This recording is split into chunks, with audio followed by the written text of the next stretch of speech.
Welcome back to Tag Team, the Pokemon Trading Card Games premier podcasting duo. My name is JW Kriewall, and I'm joined by my good friend, Andrew Mahone. How are you doing today? You know, I'm doing all right, JW. I'm doing okay. I'm doing better than I have been in the past week, but, things are looking up. Before we go anywhere, I do want to wish our very own Flex Father a happy birthday. Thank you so much. Yes, it was quite a day. Very special day for me. Turned 33, so pretty much dead. You're getting into the mid 30s. I know. I'm in the mid. It's all. I'm cresting. I'm barely remember the 20s now. Well, I do feel like I've lived like many different lives at this point, which I think is like a blessing. And it's also like I'm at the point where I have enough experience and wisdom where I'm like, how would my life have been different if I had done like one thing different, or if like this thing had like broken this way, where would I be now? So I did a little bit of reflecting on that today. And so, but it was a great day, woke up to my girl, Anne let me sleep in a little bit, woke up to my girls jumping on the bed, and they gave me some presents in the morning. And then we had some breakfast and had to work today. Didn't take the day off, but went to work, and then after work, I got a little, Chick-fil-A sent me a birthday treat. So I'm like, okay, sure, I'll go grab some Chick-fil-A, and I had another reward to use. So we did that for dinner. I took it to a playground, park, lake thing. And so the kids were playing on the playground for half an hour while we were eating. And then we took a walk around the lake, came back home, and yeah, it's a great day. So yeah, appreciate the birthday wishes. Thank you. But that's not why we're here. Let's not mistake the purpose of this podcast, and that is to rehash the Gino documentary. Now I'm going to set the stage, and Andrew, you obviously are going to have a lot to talk about, and this will kind of be an interview session with you on what happened and how it all went down and the fallout and where you go from here. And so to set the stage, Andrew, you released a documentary, a YouTube video on Gino Lombardi. He was a larger-than-life personality about a decade ago, and he was banned from the game shortly after Worlds 2013, where he stole a MacBook laptop from Mies Brennickmeyer, another notable player in the game at that point. He wasn't banned directly for that, but it certainly seemed like it contributed. In any case, he had his ban lifted September 1st of this year, and you followed that whole trajectory and outlined that in your documentary. Now, many of you know, some of you don't. You're like, oh, well, hey, where can I go watch this? You took that down, and you took it off YouTube. There was some controversy in the community, and we'll discuss that. But that is no longer available on YouTube, and we're going to talk a little bit about why, and how that all came about, how that made you feel, how the community reacted to the documentary and to Gino's character. And yeah, I mean, there's just a lot of ways to go with this. So Andrew, kind of talk me through what happened in the 48 hours after you released this documentary. Yeah. So I released the documentary on Monday, early in the morning, like 10 a.m. or so. And that was Labor Day. So a lot of people were home. I had an opportunity to watch it. This is, a story I'd been following for a year and a half at this point. Started with just like a couple of interviews. Didn't really know where things were going to go. with the documentary. But I'll kind of get into the making of it a little bit during the podcast as well, because I feel like that kind of will really help kind of tell the whole story of how everything occurred the way that it did. And initially, I mean, first 24 hours, I was getting the most positive feedback I had ever received for any project I have ever worked on. It felt like there was like a moment happening in the community. There was a lot of people discussing it. I was getting texts. I was getting direct messages about a video that I'd released on YouTube. People who didn't like me were reaching out to me to tell me, admit A, that they didn't like me, and B, tell me that like though that they had not liked me in the past, that that they were sorry for things that they had said and thought, and now thought that the video that I had made was a true masterpiece, and had literally helped change their opinion of me as a person. Like this is the kind of feedback I was getting. People telling me that it was like crazy, an incredible effort, an emotional story, one that really challenged them to think. I was definitely getting some feedback that was like, a little more critical.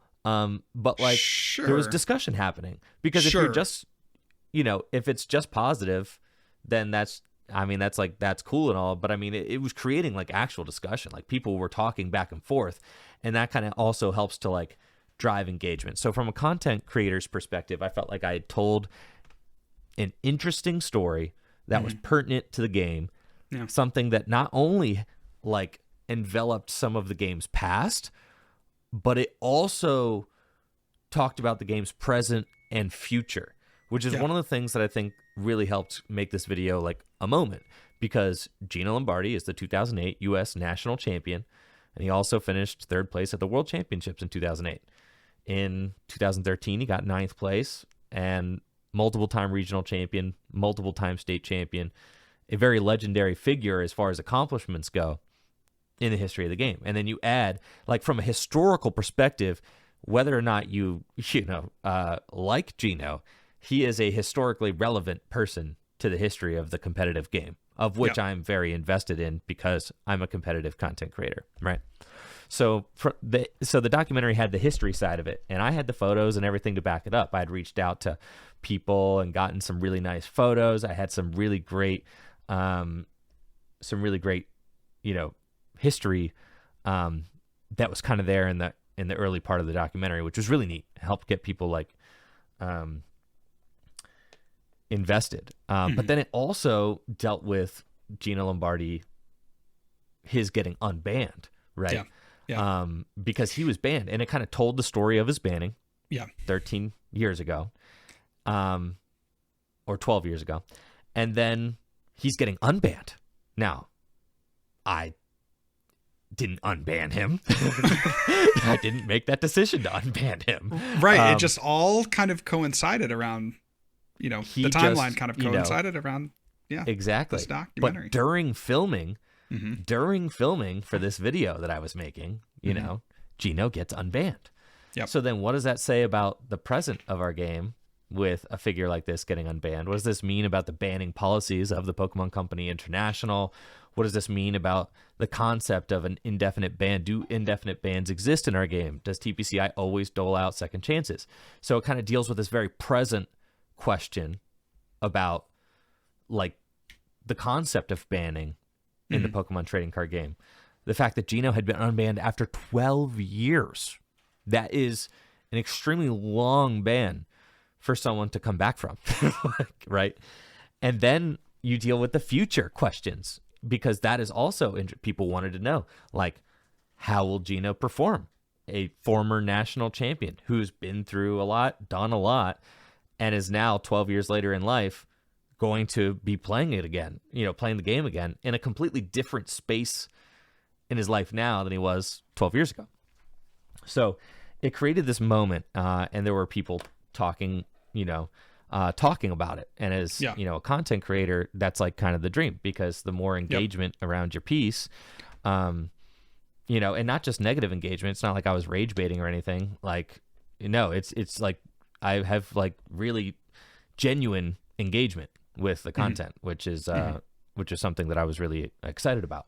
I felt like it was challenging, it was interesting, and to me it kind of felt like this it's just a good story, right? Because that was of all these different faceted things. Yeah, right? I was going to say. I mean, this is again, we touched on Gino's character of a decade ago, like pretty hyper competitive. Alpha, I would say, at one point got very buff. He was a very jacked individual a decade ago. Had some shady history in terms of in-game play, cheating allegations. Had some issues with stealing, theft. Obviously, with the MacBook, that's kind of the big moment, right? That's kind of an apex. But then also just stealing cards and being somewhat of a thief in that regard. Right. And then to have this redemption was just a big theme, right? So now we think, okay, we come out of the documentary, and you played that up, and I think there was some criticism around, was that a fair portrayal of Gino? Was it an unbiased portrayal of Gino? I mean, certainly not, right? I would say, coming out of that documentary, it did feel like, okay, you've spent the last year and a half following this person around, and there was a desire to want to see the good in Gino. And I don't think that's wrong per se, but in terms of bias, I mean, it came across somewhat, and I think you would agree with that to an extent. But point being, good redemption arc, right? That's just a good story to tell. Somebody's in kind of a dark place.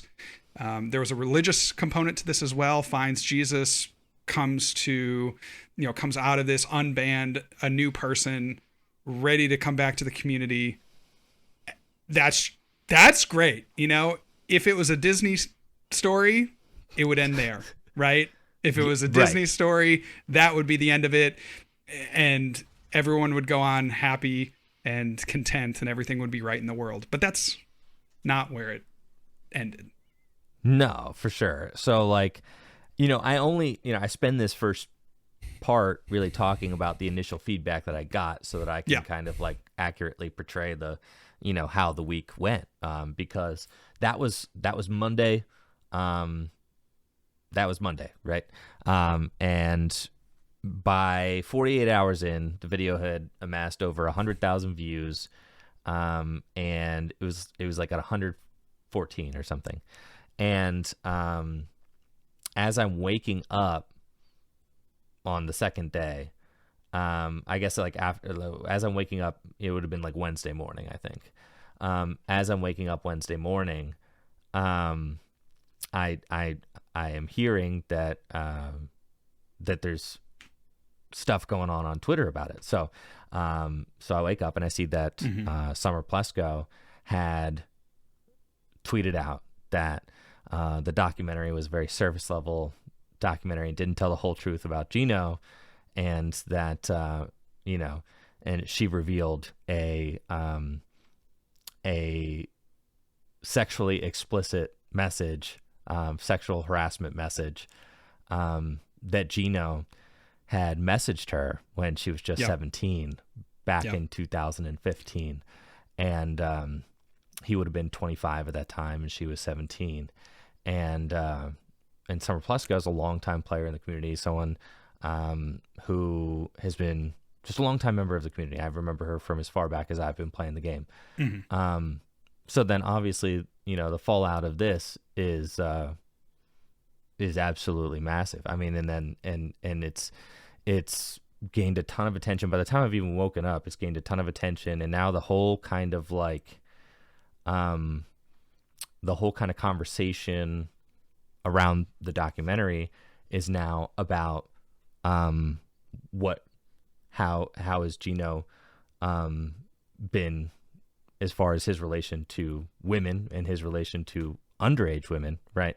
And it's just horrible. And obviously the things that Gino said, to Summer, inexcusable, horrible.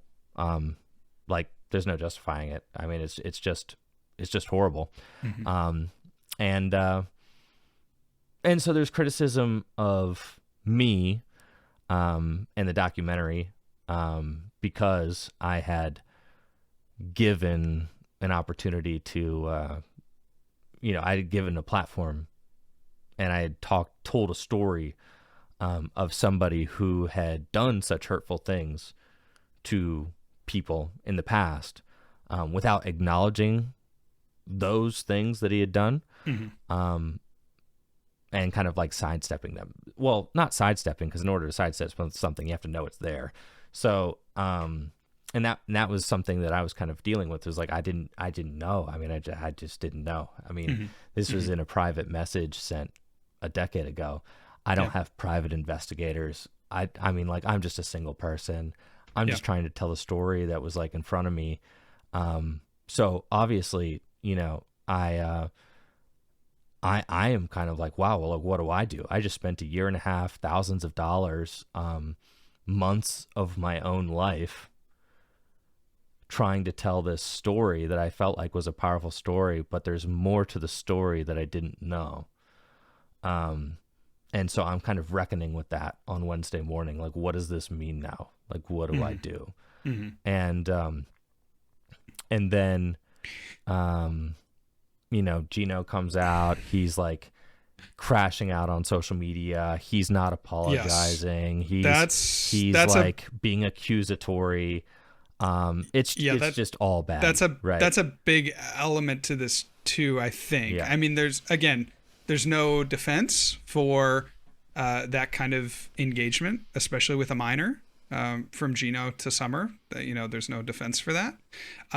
But there is, I believe that, people can change, right? 100%. Me too. People can change, people can mature. And I think that response that he had to Summer, there was some discussion about, he said, he messaged Summer, kind of like, how could you lie about this? Like, how could you make this up? But it was, he like maybe tried to delete things on his end, but the messages, but they didn't delete on Summer's end. So that came across kind of disingenuous. And like you said, there was a lot of messaging that maybe indicated that he hadn't, changed in the way that your documentary portrayed him. Right. And so, again, there's no defense there for what happened and any other actions that he took against women in the past. But he could have saved a lot more face, and I think made himself, much more genuine with just more reasonable responses and owning up to, yes, I made a mistake in the past. Just like, the laptop, like, I made a mistake, I'm owning up to it, and can you forgive me? And I think that might have gone a lot. Well, certainly that would have gone a lot further in kind of his public perception post the new information from Summer. Right. Yes. So like, so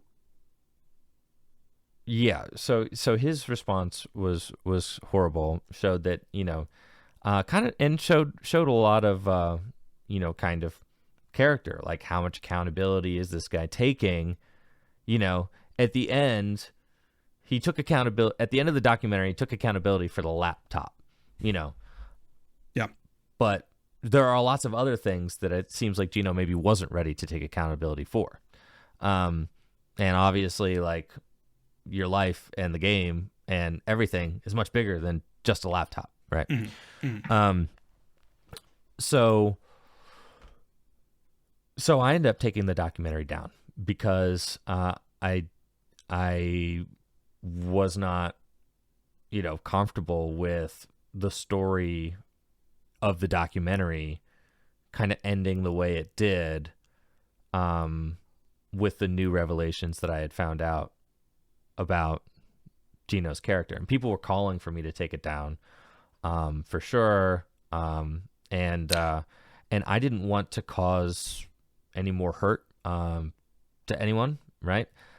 So for like women who had been sexually harassed in the game, like, I didn't want to cause them any more pain by like them having to deal with this person in the community getting elevated while also not taking any accountability for things that they'd done in the past, right? Like if, Gino was not showing that he was ready to be a positive force in the community with his response to these new allegations.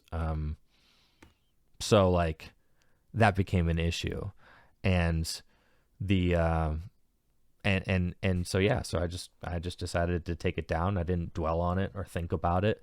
I conferred with Natalie, my wife, who was also a woman in the Pokemon trading card game. I mean, so like she has had these experiences that Summer has experienced firsthand. I mean, she knows what it's like. And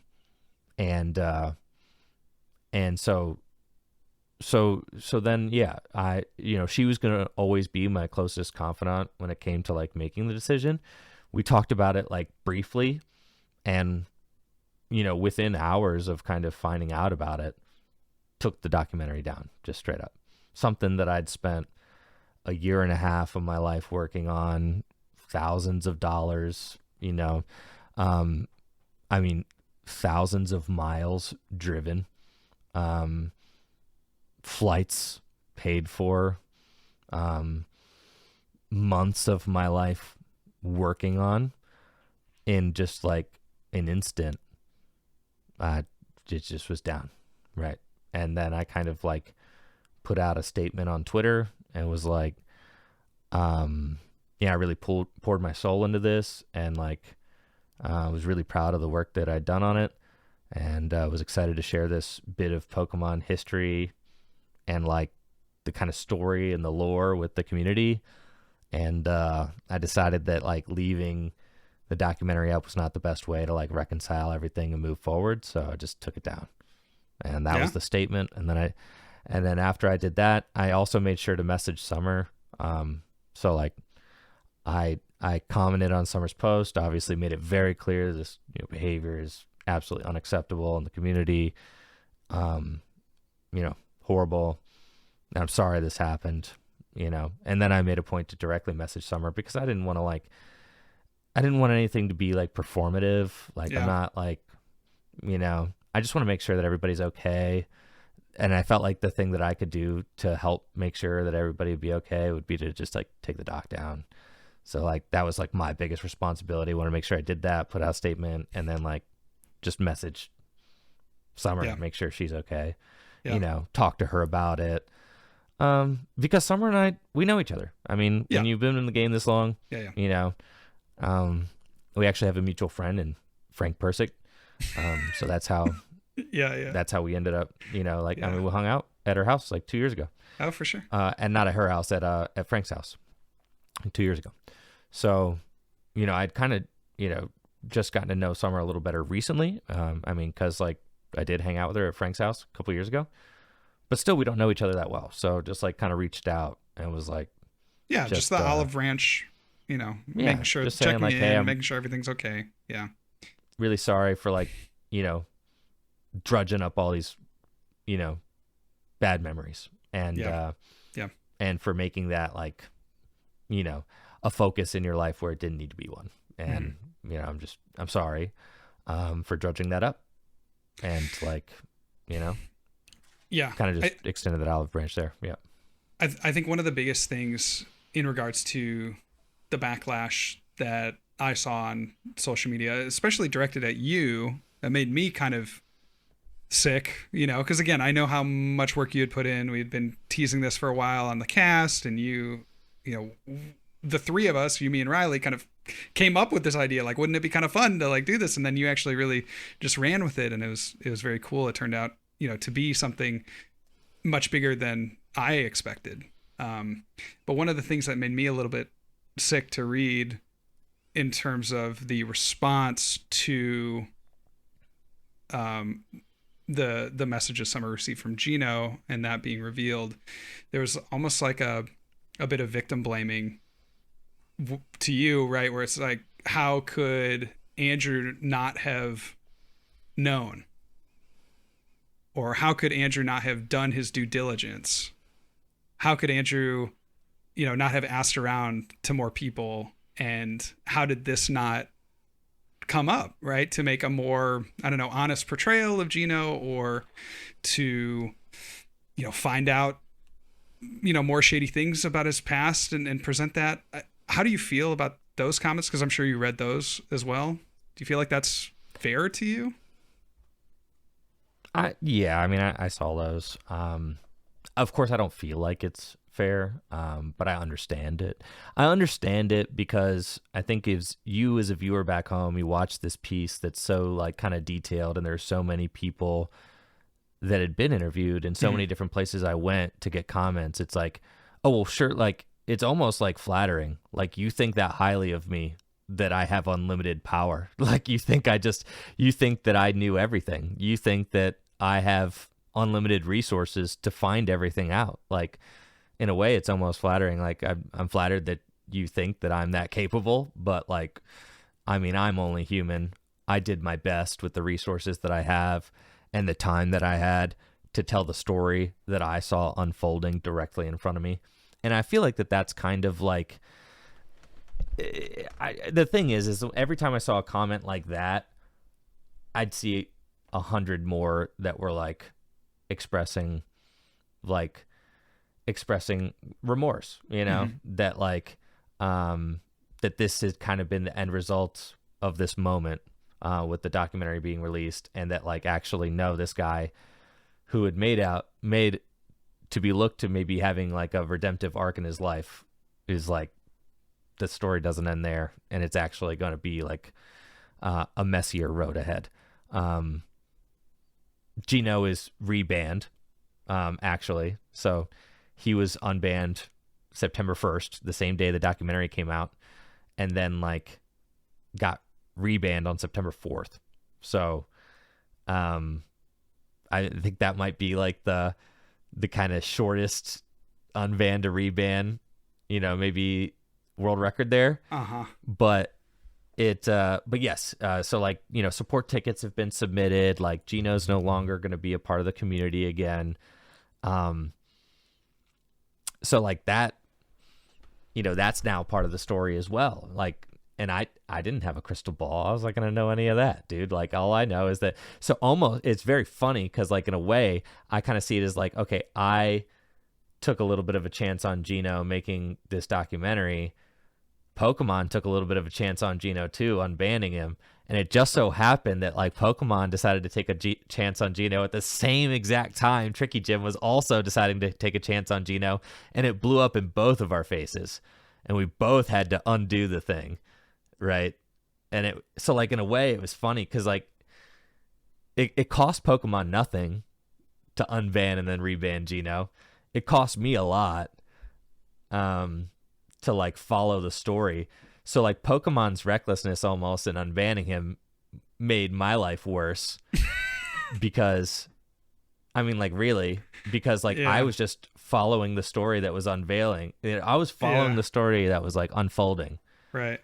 And I think that like, what kind of made, like, obviously the allegations against Gino from Summer are horrific, like inexcusable behavior, absolutely unacceptable. Yeah. But what made it kind of more of like, what made it worse was that this person who had sent these messages is coming back, right?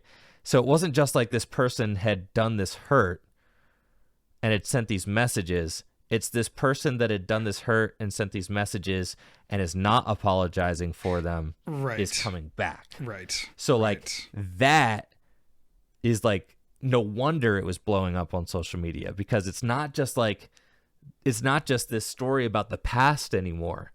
It's about what's happening right now in the community with him coming back and re-entering. So you could see how like my documentary getting kind of intertwined in this moment created such a mess, right? Because Pokemon had, turns out, unbanned somebody who wasn't going to be able to reintegrate into the community. Like, we found that out very fast. And who knows how fast we would have found that out without the documentary. That's something that I've asked myself quite a bit. Right. Like, I do think at some point it was inevitable that Gino was going to get rebanned. You think so? Yes. Oh, 100%. Is that after making this again? Because that was a very blindsiding comment that you just made, because again, I come out of the documentary thinking like Andrew has a very favorable take on Gino, and I don't think that's necessarily bad in some sense. Like, you're telling a story, you're crafting the story, but you spent so much time with him over the course of the last year and a half, right? And like going to his house. Looking back at the last week, I can confidently say with my perspective of the last week that Gino was always going to get rebanned. Okay. But 2 weeks ago, I would not have believed that. I didn't have the evidence. Okay. Yeah. I didn't have the evidence 2 weeks ago. But now I have the evidence to say that, Gino was always going to get rebanned. I know that now based on what I've seen, but I didn't have that. I mean, I probably spent 8 hours with Gino total. Okay. That is how much I have spent with him in my life. That is a single work day. 8 hours. Like, how well can you know somebody in 8 hours? Like, really know somebody, right? Like, love at first sight. You don't know. You're right. You have an idea how things are. You have an idea of how things are going right now, but you don't know. So then, I'm also. Well, you got to figure. How many notable people in my documentary said that Gino deserved another chance? So I'm not just going, I didn't know Gino back in the day. Mm-hmm. I had never met the dude. So not only am I just feeding off of the vibes I'm kind of getting from Gino in 8 hours across 3 interviews, right? Yeah. There's 3 interviews, total of about 8 hours. I'm kind of going off those vibes that I'm getting from him. But then I'm also going off of all these people that I know and trust in the community, kind of saying I think it's been a long time. Sure, second shot. I've grown up a lot. I think a lot of people have grown up a lot. If you looked at Gino's social media activity, on the surface, he did not have a Twitter. Okay, before 2 weeks ago, that dude did not have a Twitter. He was not tweeting. There's nothing to go off of there. He had a Facebook, and he'd pretty much be just posting Bible verses on Facebook. That's kind of what he's been up to on social media lately. So no big red flags in the last few years there. Now he had said that he was in the deepest, darkest pits of his life from 2015 to a couple of years ago. Mm-hmm. And he said he, kind of had this come to God moment and got sober, and he got off hard drugs, had this come to God moment, and that's helped him to turn over a new leaf in his life. Yeah. Now, I understand the criticism of now, the criticism that I think is the most fair about the project in general is that if you knew Gino is somebody who had hurt people, why would you even start telling a story about him in the first place, right? That to me is kind of the most fair criticism. To claim that I should know about a direct message from 10 years ago to one person is how could I possibly know that? Mm-hmm. I'm one person. I'm doing my best. Whatever. But if you're going to take the criticism as to why are you even making this in the first place, I think it's very valid criticism. And I get it. I'm a very creatively ambitious person. I like a good story. I also I have to admit that some part of me was just very curious to dive deeper into the Gino drama, because it was the biggest. If I look back at my 15 years in this game and I ask myself what was the biggest kind of point of controversy, it was probably the freaking MacBook, dude. I know. And I was what a legendary kind of piece of lore in the community. And as someone who just really likes the history of the game, yeah, it has fascinated me. Yeah. There's not just one banned U.S. national champion. There's multiple, and their stories are crazy, right? so part of it is like from a storyteller's perspective, like, dude, look at the freaking news. Do they have good news on the news or do they have bad news on the news? Like, look at the content that you consume. Like, I got a lot of feedback of people saying that, like, oh, well, hopefully you're not too dissuaded because, like, I'd love to watch more videos on the history of the game. Like, I get that, but like most people won't. Like, most people are here clicking because it's a salacious story, right?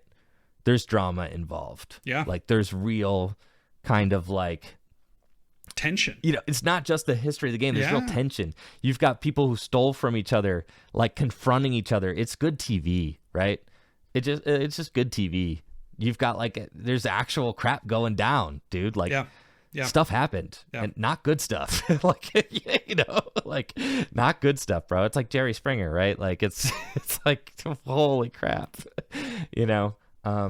so like, that's not maybe the best defense, but like, it seemed like to me that there was the potential for a good story there because like the concept of somebody in the game being a national champion level player and then getting indefinitely banned and then getting unbanned, like, that's just like, look me in the eye and tell me that's not an interesting story in the history of our game. Like, no way. You're like, no way. You don't want to know more about that? Like, quit playing with me. Of course you do, right? So guess what? That story is going to be about people who stole stuff, and that's going to be about people who cheated, right? And it's like, that's just good TV.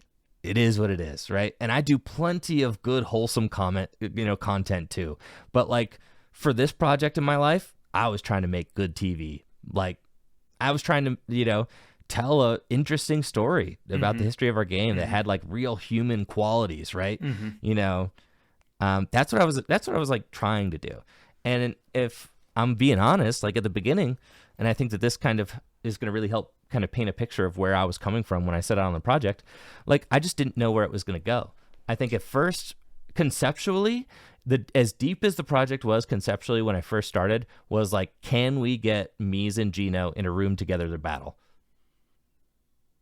That's as deep as it was, right? Like, that's kind of like video concept. Like, is there anything wrong with that? No. I mean, like, you've got like one of the biggest points of controversy, right? Which in a way, when people sign up to watch boxing fights, right? Like, do they want to see two people who love each other or do they want to see two people who hate each other? Yeah, and in fact, a lot of, a big component of that is playing up and the PR side of things. Even if the two fighters are okay with each other, like playing it up. Right. That they're not. Exactly. So like, I was kind of coming at this from like okay, well, what would be interesting to watch? I was like, it would be interesting to watch if we got Gino and Mies together in the same room. So like conceptually, and like we get them to battle, like conceptually, that's like kind of where it started, right? But then obviously conceptually, you're not going to get there unless you start talking to these guys. So I'm like, okay, well, I got to interview with Mies and see if he would like, tell his side of the Gino story, right? Because like obviously leading up to like their battle or whatever, you would have to like have them tell the beef, right? Because like the community doesn't know the beef anymore. Back in the day, everybody knew the beef, but like I was like, you're gonna have to tell the beef lore first, and then we have the beef battle, right? So I interviewed with Mies. Mies was like game to meet up with Gino. I was like, cool. And then I started interviewing some other people to kind of get their comments on Gino, like your Pram, Chris Fulop and all them. And Jay. And then eventually reached out to Gino, someone I'd never talked to before, never met, had no idea anything about him other than just like that he had this legendary beef and is a national champion who got banned. And, I'm kind of filming his side of the story at that card shop. And I have no idea where Gino's going to go with me, right? Like, I don't know the dude. I really have no idea. And, he tells his side of the beef. But then at the end of it, like, says he wants to give Mies a laptop. Like, because I ask, my question for both of them is like, would you meet up? I was like, would you meet up with Mies and battle him? And the winner of the battle gets a laptop. That was like kind of the joke, right? At first, it kind of started as a joke. Like, that's the joke. Like, the way that I'm going to entice you to actually get in a room and squash this is I'm going to offer up the winner of your battle a laptop. That was like kind of conceptually, because like, how do I get these two who don't like each other to want to meet, right? Sure. So I was like, I'm going to put up a laptop, and that's funny, right? Was kind of like and then so like I asked Mies if he would battle Gino for a laptop. Mies is like, oh yeah, that would be hilarious, right? He's like, whatever, sure. And then I asked Gino, and Gino's like, no, I don't want to. I'm like, he's like, I'll battle him. Like, I don't want to play for a laptop. He's like, I just want to give him a laptop, because he's like, that's the right thing to do. And I'm like, well, that makes things interesting. So I'm like, okay, sounds good. And then we leave, right? And I'm kind of like unpacking the entire Gino interview. I'm like, he was definitely lying and being cagey about some stuff, but he did come clean about stealing the laptop, and he did say he wanted to give Mies a new one. So like, like, no, I mean, like, this is just where he's at. This is what he's doing. And I'm like, okay, well, I'm just out here filming people, like. And Gino texts me that night and is like, which laptop should I send Mies? I'm going to send him one tonight. And I text him back. I'm like, bro, you're not sending him one tonight. Whether you like it or not, you're part of a documentary now, and you got to meet him to do it. and he's like, all right, bet. When can we meet? And I'm like, well, the only time conceptually that would make sense to like fly Mies to the United States would be the North American International Championships, which at this point we're going to be in about 11 months. So like, my son was going to get born. There's a bunch of stuff that was going to happen, right? Mm-hmm. But I was like, you got to wait. I was like, you got to wait till NAIC next year. I'll fly Mies out to participate in the tournament, and at that event, you two can meet. I was like, this story is like, it's evergreen or whatever in the community. So like, I don't have to rush it out. Like, I can afford to wait for you two to like actually meet. Because if you got two legendary figures in the community squashing beef, like, you have to have them meet. You can't just like, and especially like, are you two going to meet and Mia's going to be like, hey bro, thanks for shipping me that laptop, a few months back. Like, no. Like, no, bro. Like, you gotta have the laptop in hand when you meet him. Like, that's gonna look stupid as, So Gino is like, all right, that's fine. But in my interview with Gino, he mentions that he was teammates with Jay Hornung, and I'm like, you have got to be kidding me, because like Jay Hornung is the guy whose 6 prizes articles I used to read and like literally learn how to play. Yeah, I think reading Jay Hornung stuff. Like, to conceptualize that. Jay was, like you're saying, like, he was prominent in the community back then. I mean, he maybe was the most prolific writer in the community, and the most prolific strategist in the community in terms of getting thoughts on paper and spreading ideas. So yeah, I mean, that's just a big player back in the day. Yes. And just like broad strokes, very widely respected from everybody that I had ever talked to about Jay Hornung. They had nothing but nice things to say about Jay Hornung. Now, that's not to say if allegations come out and turns out there's crazy stuff in Jay Hornung's closet. Well, turn on you too, Jay. I cannot co-sign. Okay, but from what I could tell, Jay Hornung, very well respected guy, and I learned a lot. I can say personally, I learned a lot about how to play the game from Jay. So when Gino said that he was friends with Jay and that they were teammates, I was like, oh my God, well, I have to interview Jay. So like, that's kind of like what I did between that interview with Gino, where he said he was going to give me his new laptop, and NAIC. I like went and I visited Jay, and got to talk with him a lot. And Jay ended up kind of being like the beating heart of the documentary, because he kind of like got to see Gino at the very beginning, and then got to see him kind of like drift into a more unsavory kind of person in the game. And then that's when they kind of like fell off as close friends, right?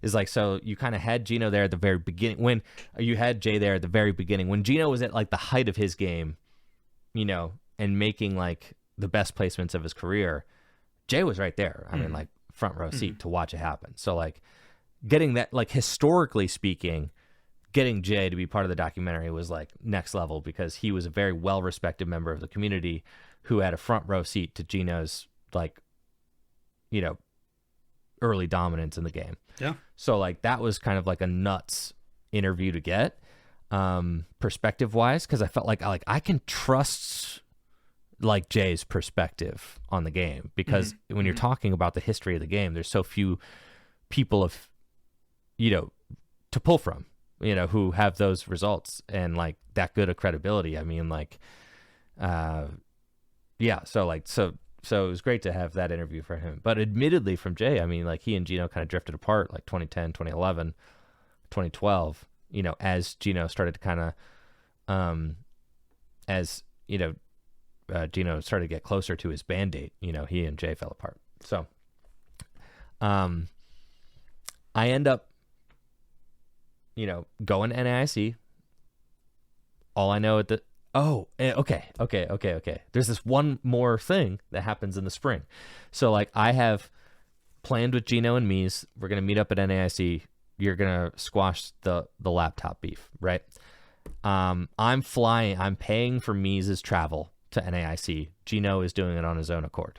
Like Gino never accepted to be paid for the documentary either. As I offered him money to like interview with me the first time. Cause like, obviously like, I don't want to just be a time waster. Like, you know, like I want to film you for a project I'm working on. I offered him $100. I offered him $200 actually. And he turned it down. So, you know, Gino was paying his own way to NAIC, denied me money. And I paid Mies' way, and they met in my Airbnb, and they played a game of Pokemon cards. Gino gave him a laptop, and they went their separate ways. Like it took all of 30 minutes, but it was like kind of this insane moment that Gino, you know, I mean, now whether or not it was performative, like that's another critique. Of course you can have that critique, right? Like, oh, well, Gino's just doing it because he's on camera. Maybe so. But like, from my perspective, that's not for me to judge. I just got the camera on and I'm telling a story. Like, right. That's for you to judge. If you want to judge that, then like, that's part of the documentary. Right. Is that you are allowed to, I am inviting you to make your own decisions. Right. But how else can I tell it? Like and that was a decision that I made early on in the video's production, was that like my voice was not going to be in it other than asking questions here and there. Like my voice as like a narrator was not in the video at all. So like you could say like, obviously the story, the way that I edited it, or it has like a tilt or it has spin, but like it doesn't directly have my voice telling you what to think. Like it's people's actions saying the things that they want to say. And I didn't tell them, other than the fact that like Gino wanted to give Mies the laptop, and that was like of his own volition, 100%. Mm-hmm. And like the only direct, like Gino said, I'm going to send it to him right now. And I'm like, no, you got to do it in person. Like that's like to the extent that I've manipulated things, like that is like the extent that I manipulated things, which is not that much. As like a movie maker, you're like, you're going to have to take some. Well, I mean, the best, right. I mean, the best interview, I guess, right. The most authentic and real and kind of ties the whole thing together, in my opinion, is the Mies interview afterwards. And he was very, you know, seemed very supportive and took it to be a genuine symbol. Yeah. You know, and that, right. Right. And then, you know, you're sitting there and you're like, you're saying like, how else could I manufacture that to be something else? It seemed like authentic from Mises' perspective, what Gino was doing. And it seemed like he had a, you know, dare I say, good time. You know, it seemed like they enjoyed each other in that moment for that 30 minutes. And, you know, that to me is, you know, kind of put that whole project kind of together, right? It's like you get that final payoff of they reconciled and, you know, there's a changed person here and they were able to make up any differences that they had. And that's a key distinction, is like, do we have a changed person here, or do we have a person who owned up to one thing?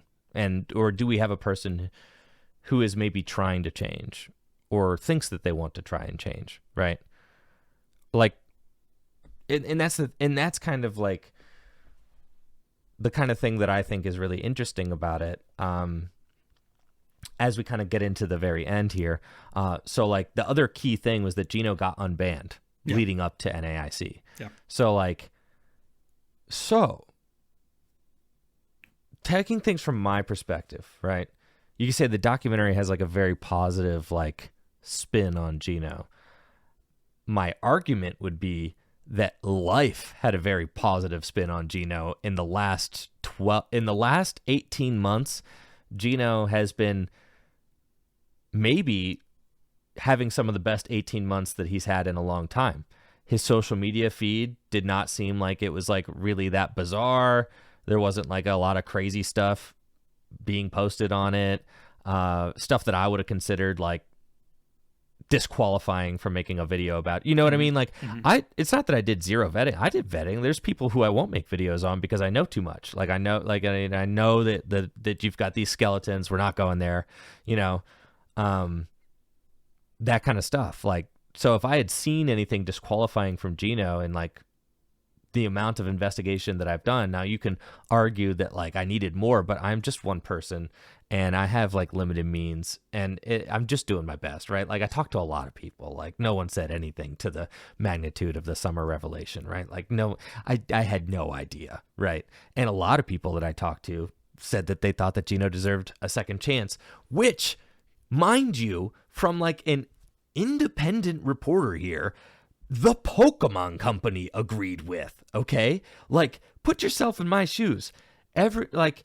Gino is someone who has obviously done a lot of crap. He might even, you know, still be a liar, for sure.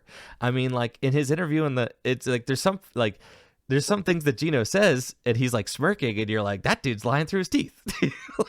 But, you know, I as a director, am, like, letting you talk, like just you know, speak your truth. Yeah, you know, I'm not fact checking everything everyone says.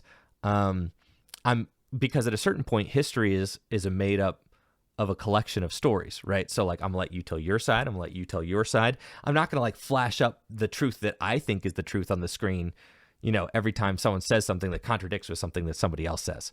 You know, because there was a lot of that. Because when you get into like telling a story of like a moment like that, you're going to get a lot of different perspectives, and some of them are going to be conflicting. Yeah. So like, as a director, I'm just trying to be fair. And when I was like editing it, I kept thinking to myself like, okay, if someone says something nice about Gino, I want to sandwich that with someone that says something bad, and then I'm gonna sandwich that with someone that says something nice, and I'm gonna put something, you know, someone's gonna have to say something unfavorable, right? Because like I'm just trying to do my due diligence. But at a certain point, you have to kind of look at it and be like, life was favoring Gino. I mean, like he had, you know, I met him. And when I met him, he had decided that he wanted to like own up to something that he had done in his life. He followed through on it, you know, and like did it. Now you could say that it was like performative, but from my perspective, he was trying to do it not performative. And I kind of like asked him if he would do it performative, right? Because like he was just gonna send it and then like have me like maybe I would say that somewhere down the line, but I was like, no, could you actually like do it on camera? So from my perspective, I'm like, okay, he's like making amends with somebody who had beef with a long time ago. He's getting unbanned by the Pokemon Company. You got to imagine that the Pokemon Company does some sort of like investigating, probably on social media and stuff, to make sure if they're unbanning a decades-old ban, right? They want to make sure that they're not letting somebody who's like outwardly like hateful, being a problem still. Hateful and things like that. So like you have to imagine that like my resources are not nearly as much as the freaking Pokemon companies, right? And that they have kind of deduced that like, all right, second chance is up, you know, let's go. That, you know, that's kind of the story that I'm following. So, you know, also, additionally, Gino had been sober off of hard drugs for 3 years, right? So, like, in Gino's, like, grand story, the last 3 years of his life, as he, like, gets sober, you know, makes an amend with at least one thing that he'd done in his past, while still not owning up to everything, for sure. Like, no. But, like, Yeah, baby steps, he owned up right? to one thing. It seems like there's a good he owned trajectory. Up to one thing, when one thing is more than none things, right? Like, you still he'd owned up to one thing that he had done in the past, and then also was getting unbanned from the game. So it's like, wow, this kind of moment is happening in this person's life, right? And I just happened to kind of like have the camera on because I didn't know you were going to get unbanned. In fact, when I started this thing, I didn't know that you were going to gift me a new laptop. This is all stuff that just started happening while I was already making the video. So like, in a way, it felt fascinating to kind of just have the camera going while this historically significant stuff in our game was happening. And that's kind of what made the project feel so special to me, is like I had already started on it when this kind of monumental stuff started happening. Like Gino wants to squash legendary beef with Mies. Gino's getting unbanned. And like on the day of his unbanning in the Pokemon community, which is like historically significant, right? A documentary is dropping telling his legendary beef and then also squashing it. And then also he's unbanned, right? So it's like, you can blame me for like giving that spin, but that also was more or less what I was witnessing. In my defense, like this was the kind of like crescendo. This was the crescendo that I was witnessing. Yeah, sure. So like, I think it's a fair criticism of me, but also like it's kind of like how it happened. See the circumstance. Yeah. No, I mean, I don't. Circumstance. I mean, I don't really blame you, because in this sense, I don't see you as a journalist, which I would hold to a much higher scrutiny. I see you more as a storyteller, and so I think that's a very important distinction to make. That that nuance is not always taken into account, right? I see you more as as that storyteller. You don't, you're not beholden to anyone to tell a truth necessarily. You're beholden to yourself to tell the truth that you have observed.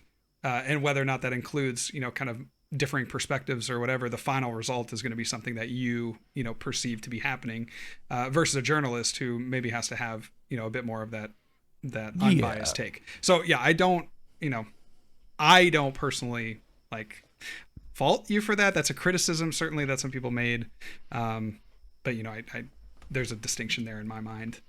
Has Gino reached out since? Have you guys talked at all? Or DM'd?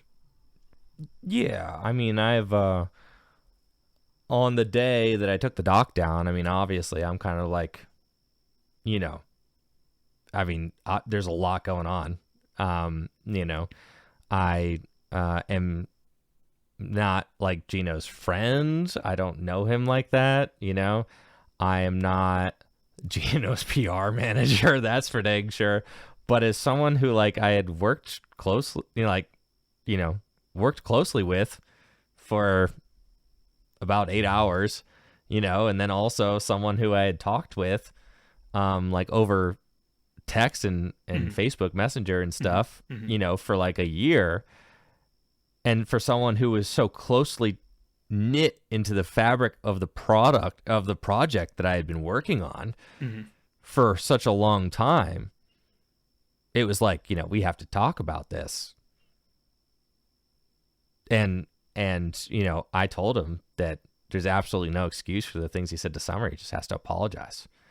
I was like, you have to apologize like 100% and just be apologetic, because like nothing in your past is defensible, my dude. Like kind of what I told him, just like man to man, was like, none of that stuff is defensible. Don't even try to defend any of it, man. Like it's indefensible. Like now, if you're going to prove to everybody that you're this new person, you just need to start proving that right now. It's kind of like what I told him. And I was like, I got to take the documentary down because like it's, this context is kind of like changed the narrative. If I had known this context of your backstory, might never. The documentary wouldn't even exist. Yeah. It just wouldn't exist. The documentary wouldn't exist.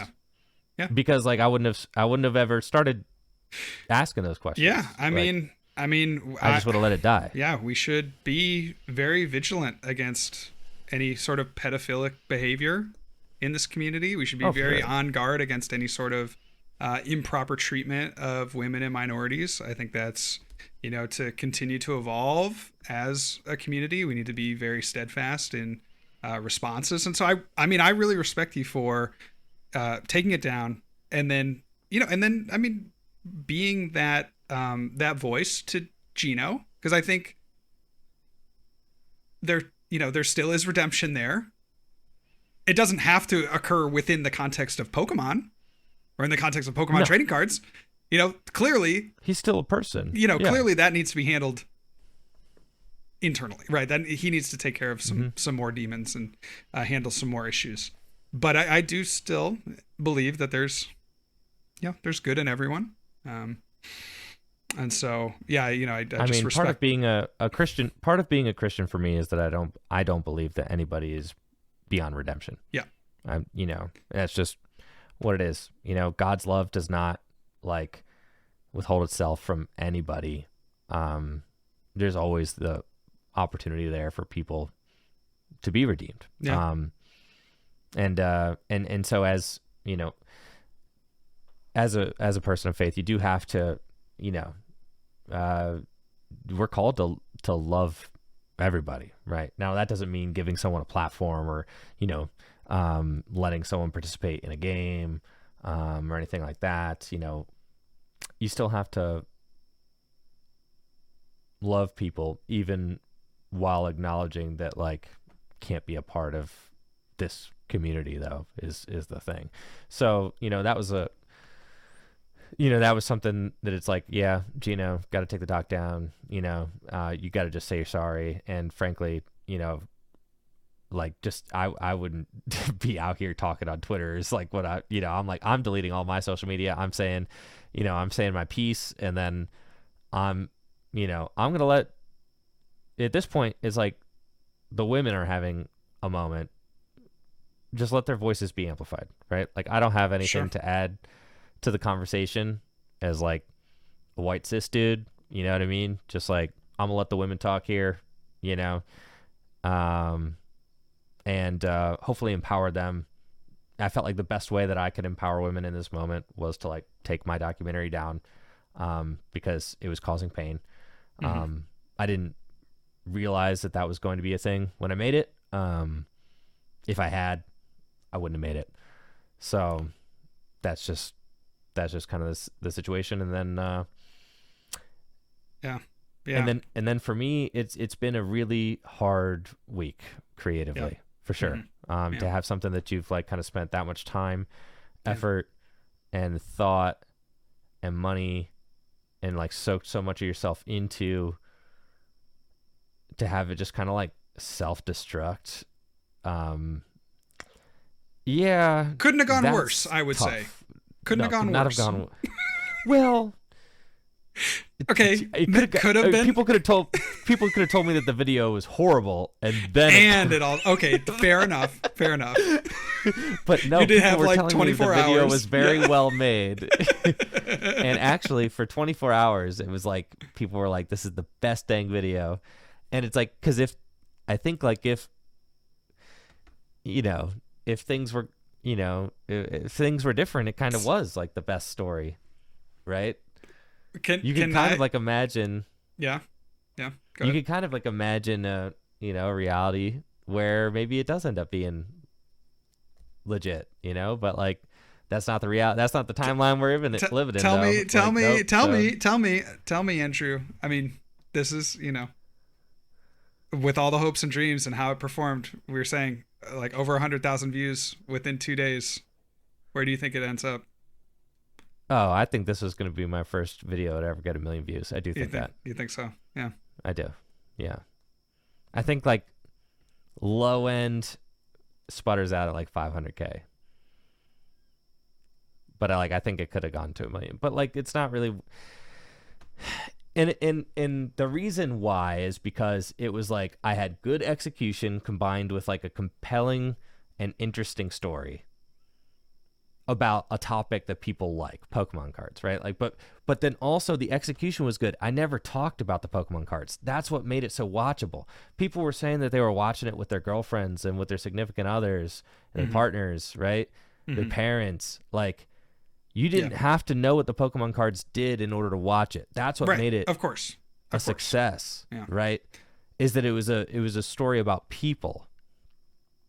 And those kinds of stories transcend. I mean, that's like, you have two people who had wronged each other, squash beef. Mm-hmm. In a nutshell, like, I have and I feel very convicted that, like, I don't have any problem with the fact that I set out to tell that story, because, like, that's a good story. It's like two people who, like, had a disagreement are able to come together and solve it. Like, in of itself, being attracted to telling that story is not, I think, like, a bad thing. But then obviously it took on a life of its own. We exist within a small, tight-knit community, where there's context to everything. And, with the newly added context from the revelation from Summer, it's just like, no, I can't justify keeping this thing up. Like, it doesn't tell enough of the picture. It's not worth it. It's not okay for me to be, having this figure who has caused this kind of hurt represented on the front page of my my channel. Of course, because I'm a community leader. I have a Discord with 20,000 people. Like, I have responsibility in this community. I feel like to, like, not be causing people pain like that. So for ad revenue, right? Yeah, right.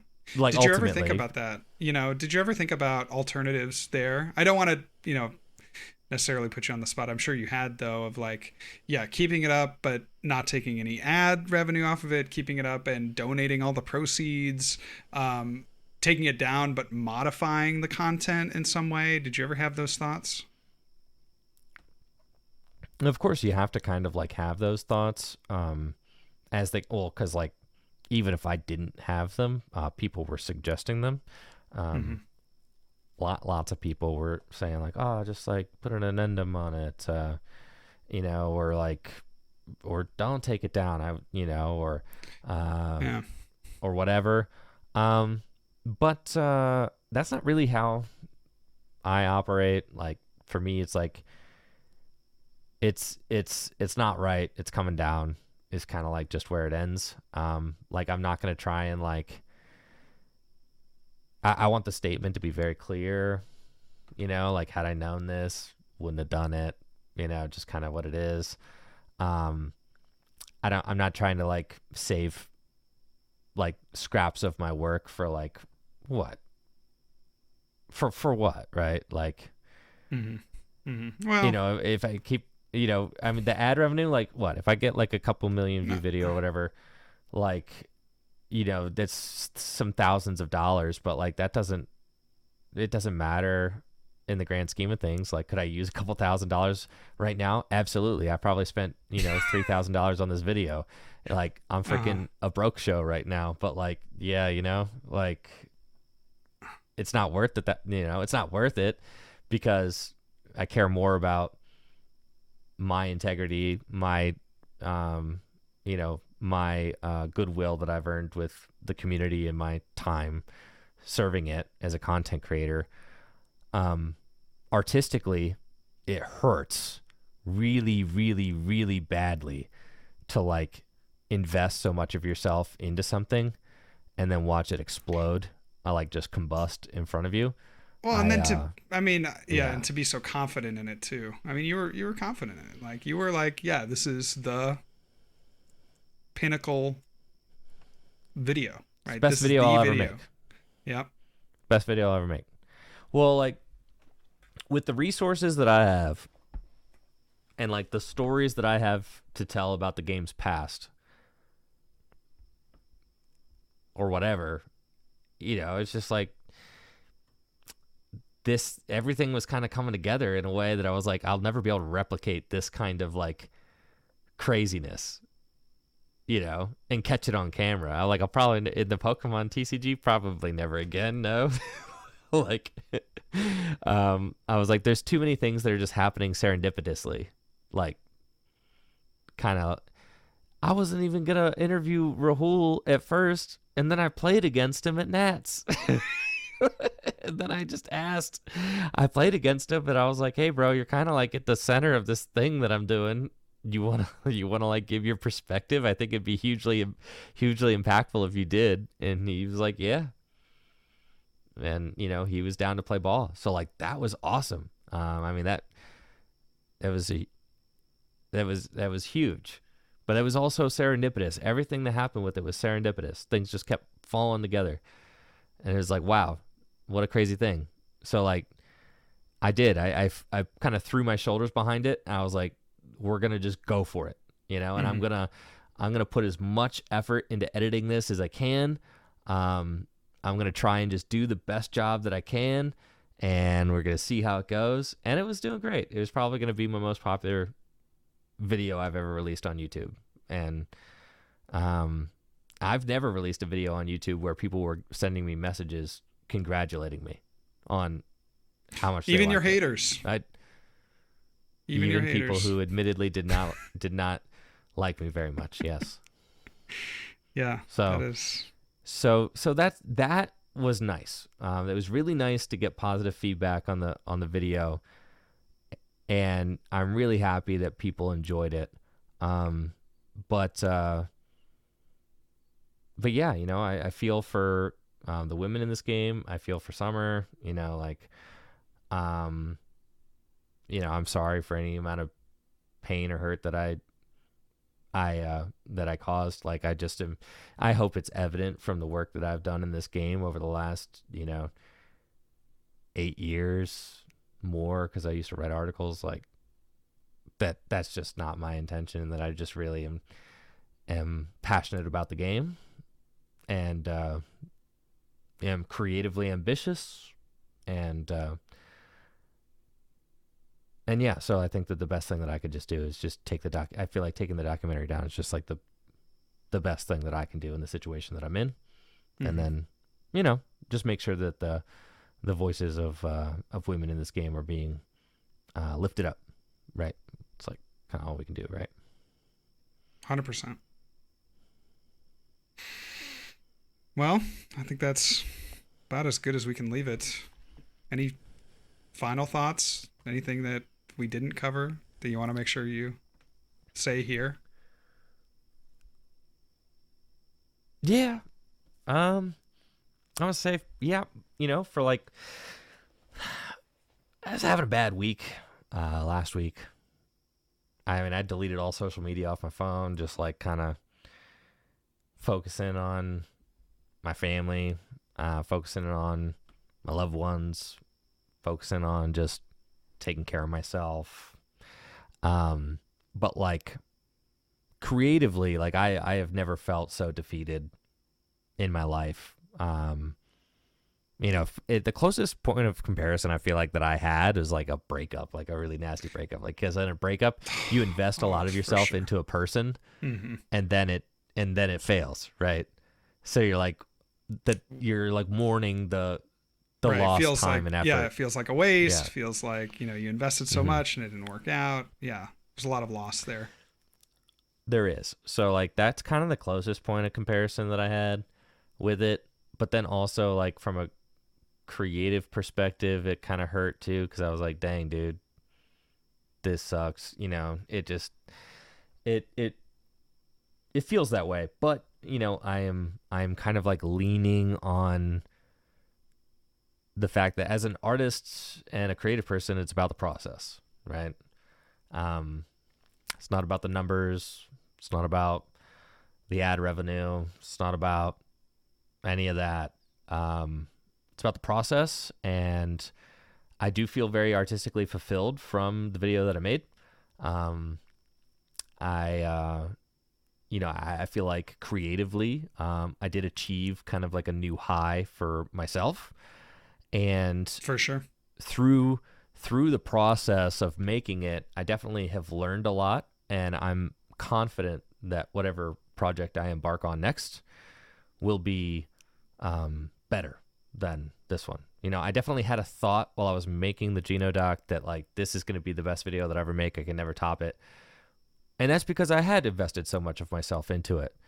And also was like learning a lot as I was going.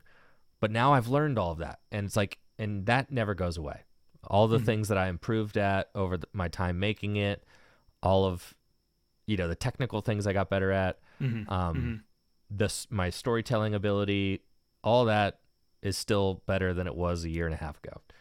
And,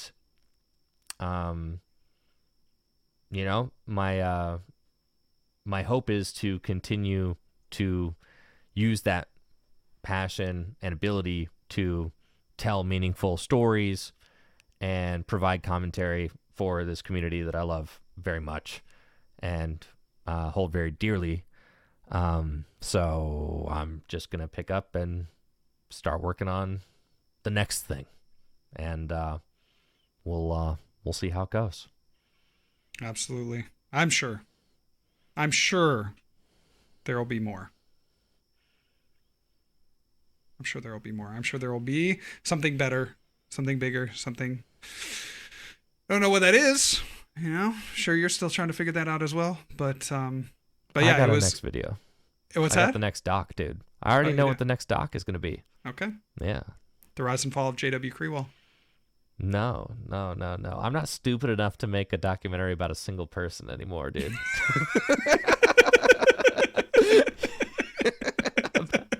Yeah, I ain't dumb enough. I ain't falling for that. I ain't not falling for that again, dude. Yeah. Absolutely not. Well, thanks, Andrew, for this candid talk. I mean, I know this is really like dredging up a lot of difficult emotions that you feel, and this is just, I applaud you for the way that you defended very defended women in our community. I applaud you for that. I applaud you for having ambition to create a project like this. I applaud you for being that community leader through it all. And so, yeah, just we pick up and we go next. So thank you all so much for listening. If you enjoyed this podcast, please make sure to leave a review if you're on Spotify or any of the other podcasting platforms, or leave a comment, subscribe to the channel if you're on YouTube. That's going to do it for us today. You can find us over on x.com at RealJohnWalter for myself, at EnjoyFriend for Andrew, and at Tag Team Pokemon for the podcast. Thank you guys all so much for listening. We'll catch you next week.